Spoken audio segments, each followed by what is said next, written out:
अस्सलाम वालेकुम जी। उम्मीद करती हूँ आप सब लोग खैरियत से होंगे और मैं भी बिल्कुल ठीक हूँ।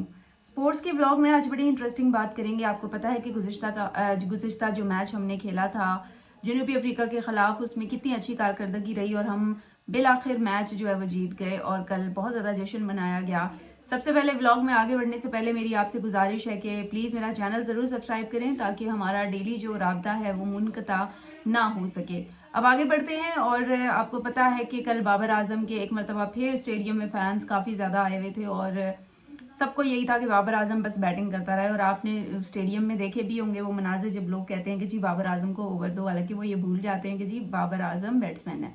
लेकिन बहरहाल कल का मैच बहुत इंटरेस्टिंग था, लेकिन अनफॉर्चुनेटली बाबर आजम जो है वो रन आउट हो गए और इस पर काफ़ी तनकीद का सामना उन्हें करना पड़ा। फिर उसके बाद अगर पाकिस्तान क्रिकेट टीम के हेड कोच माइक हैसन की बात करें तो उन्होंने प्रेस कॉन्फ्रेंस की, जिसमें क्योंकि बहुत सारे लोग कह रहे थे कि जी Babar Azam out of form है और उनसे नहीं खेला जा रहा, तो उन्होंने एक एक्सप्लेनेशन दी और उन्होंने कहा कि बाबर आजम बिल्कुल भी आउट ऑफ फॉर्म नहीं है। और ये एक बड़ा स्टेटमेंट था। थोड़ा सा खबर पर नजर भी डाल देते हैं कि एक्चुअल खबर क्या थी जब उन्होंने प्रेस कॉन्फ्रेंस की है। ठीक है, जनूबी अफ्रीका के खिलाफ तीसरे वनडे में भी जो बाबर आजम है वो अच्छे टच में लग रहे थे, ये माइक हैसन ने कहा है। और उन्होंने कहा कि प्रेशर को भी उन्होंने बहुत अच्छा हैंडल किया। उनके हेड कोच ये स्टेटमेंट दे रहे हैं और दूसरी तरफ लोग उन पर जो है वो नेगेटिव तरीके से तनकीद कर रहे हैं, तो खुदारा प्लीज आप थोड़ा सा मतलब हाथ होला रखा करें। अच्छा, आगे चलते हैं। और फिर जनूबी अफ्रीका के खिलाफ तीसरे वनडे में कामयाबी के बाद प्रेस कॉन्फ्रेंस की माइक हैसन ने। उन्होंने कहा कि बदकिस्मती से बाबर आजम रन आउट हुए और उसका ताल्लुक फॉर्म से नहीं है। उम्मीद है बाबर आजम आने वाली सीरीज में रन्स करेंगे। माइक हैसन का कहना था कि जीत का क्रेडिट कप्तान शाहीन आफरीदी को देना चाहिए। और वैसे मुझे अच्छा लगा कि Shaheen Afridi first time one day captain बने और उसके बाद उनको जीत का जो सहरा था वो उनके सर जाता है। उन्होंने अच्छी कप्तानी की, कंडीशन समझकर बॉलिंग में भी बहुत अच्छी तब्दीलियां की। फिर उन्होंने कहा कि श्रीलंका के खिलाफ सीरीज के लिए टीम में एक तब्दीली भी हुई है, क्योंकि आपको पता है कि श्रीलंका के साथ अब हम खेलने जा रहे हैं। श्रीलंका की टीम भी यहाँ पर पहुंच चुकी है और आज जो है वो उन्होंने प्रैक्टिस नहीं की है, लेकिन 11 तारीख से पिंडी स्टेडियम में फिर से टाकरा होगा पाकिस्तान और श्रीलंका के माबैन, जो कि बहुत इंटरेस्टिंग टाकरा होने वाला है।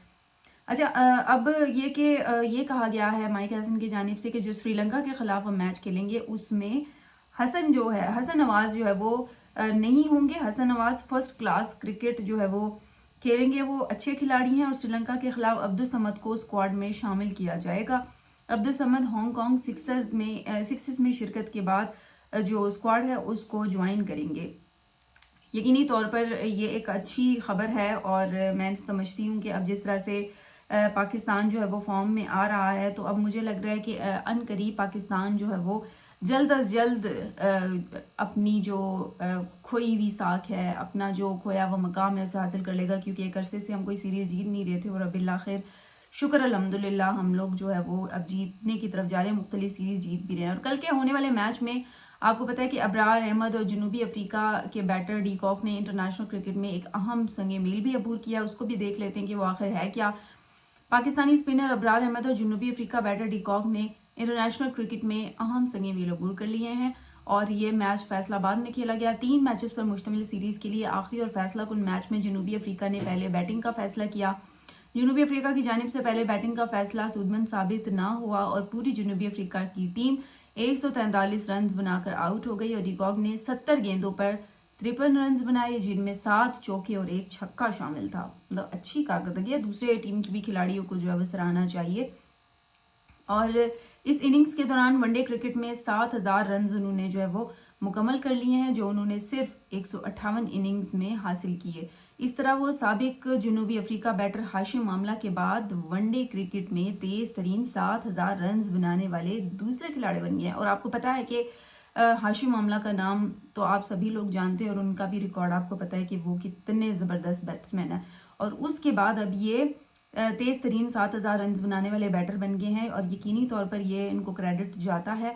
अब अगर आगे बढ़े तो पाकिस्तान के जो अबरार अहमद हैं उन्होंने शानदार बॉलिंग की है, 4 विकेटें उन्होंने हासिल की हैं और ये बहुत अच्छी बात है। वैसे 4 विकेटें हासिल की और मेहमान टीम को 37.5 ओवर में 143 रन पर आउट करने में मददगार साबित हुए। 4 विकेटें लेने के साथ ही अबरार अहमद ने इंटरनेशनल क्रिकेट में 100 विकेटों का संगे मेल अबूर कर लिया है। ये भी एक بہت ہی خوشائن بات ہے خاص طور پر پاکستانی ٹیم کے لیے، کیونکہ آپ کو پتہ ہے کہ پاکستانی ٹیم میں جب ہم پچھلے کئی عرصے سے آئی سی سی رینکنگز کی بات کر رہے تھے تو اس میں پاکستان کی بولنگ بہت پیچھے تھی، لیکن اب اگر دیکھیں تو یہ چیز ایک پاکستان کے حق میں جا رہی ہے۔ 27 سالہ ابرار کی بات کریں تو انہوں نے اب تک ٹیسٹ میں 46 ون ڈے میں 25 اور T20 میں 31 وکٹیں حاصل کی ہیں، جبکہ جنوبی افریقہ کا 144 رنز کا ہدف پاکستان نے بآسانی 3 وکٹوں کے نقصان پر پورا کر کے میچ اور سیریز 2-1 سے اپنے نام کر لی۔ جس طرح سے پاکستان ابھی فارم میں ہے، مجھے تو بلکہ خواہش ہے میری کہ پاکستان آنے والے جو سیریز ہیں ان میں بھی فارم میں نظر آئے، اچھے سے اچھا کھیلے، کیونکہ ہم لوگ مس کر رہے ہیں پاکستان کی جو فارم ہے اس کو مس کر رہے ہیں، اور پاکستان کو بے حد امپروومنٹ کی ضرورت ہے، اور وقت کے ساتھ ساتھ پاکستان نے خود کو خاصا امپروو بھی کر لیا ہے، اور یہ بات جو ہے وہ تقریباً تمام شائقین کرکٹ کو بھی اب تو پتہ چل گیا۔ تو اسی کے ساتھ ہی مجھے دے اجازت، انشاءاللہ کل آپ لوگوں سے پھر بات ہوگی، تب تک کے لیے اللہ حافظ۔